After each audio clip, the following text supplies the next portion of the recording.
Marilah kita berdoa.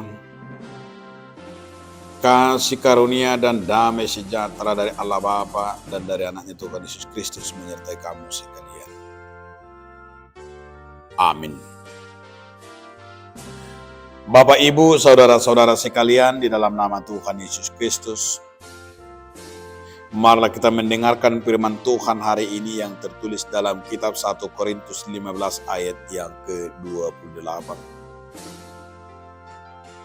Tetapi kalau segala sesuatu telah ditaklukkan di bawah Kristus, maka ia sendiri sebagai anak akan menaklukkan dirinya di bawah Dia, yang telah menaklukkan segala sesuatu di bawahnya, supaya Allah menjadi semua di dalam semua.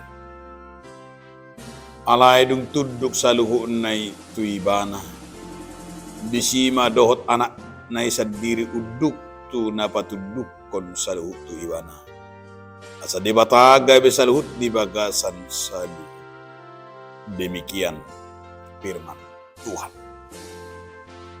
Saudaraku, dalam nama Tuhan Yesus Kristus, judul renungan kita hari ini adalah Tuhan menaklukkan. Kalau saya mau menyatakan dalam hidup kita, di dunia ini tidak ada seorang pun yang mampu menggagalkan segala rencana Tuhan. Dan Allah itu yang kita imani, Allah yang maha besar, Allah yang maha kuasa. Bahwa Allah yang sangat hebat. Allah yang bisa mengontrol semuanya. Karena apa, saudara-saudaraku? Karena Dialah yang menciptakan.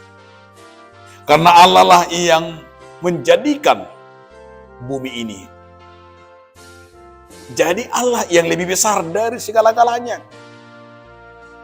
Maka kata Paulus sesungguhnya kepada jemaat di Korintus, supaya jemaat Korintus merasakan dengan sebuah keberanian, jangan pernah ragu dalam hidup ini.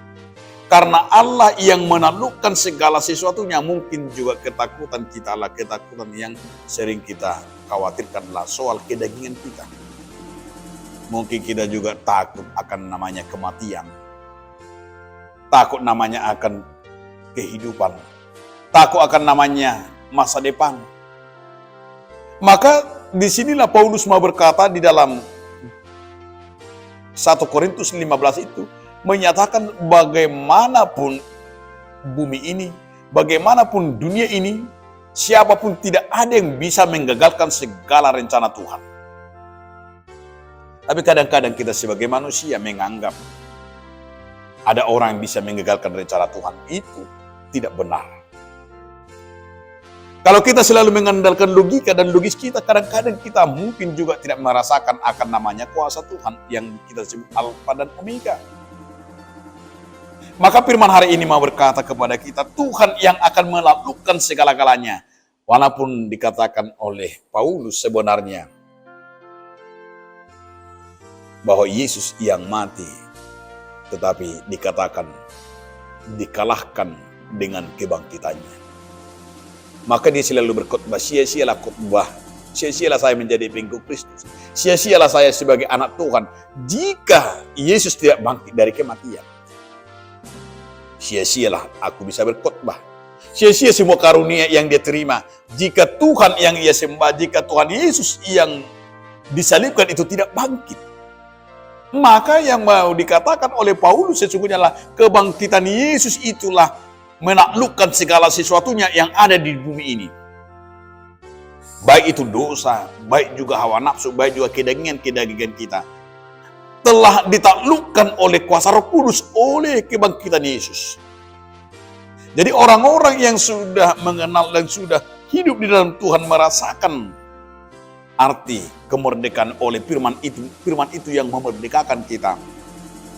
Firman itu yang menjadikan kita bersemangat dalam hidup ini. Dan firman itulah yang menyatakan Dialah yang menaklukkan segala-galanya. Maka sesungguhnya tema sentral yang mau dikatakan oleh Paulus adalah kebangkitannya lah membawa kita, akan memerdekakan kita dari segala-galanya. Kita telah merdeka, bebas dari segala kelemahan, bebas dari segala belenggu dosa, bebas dari hukuman-hukuman, bebas dari segala dosa warisan. Tetapi kita sudah telah dimerdekakan oleh Yesus lewat kebangkitannya. Maka firman hari ini, Ia menaklukkan segala-galanya, dan dikatakan di bawah Kristus semuanya ditaklukkan, dan di bawahnya telah sesuatu apapun Allah menjadikan semuanya di dalam Dia. Amin. Selamat beraktivitas. Tuhan Yesus memberkati.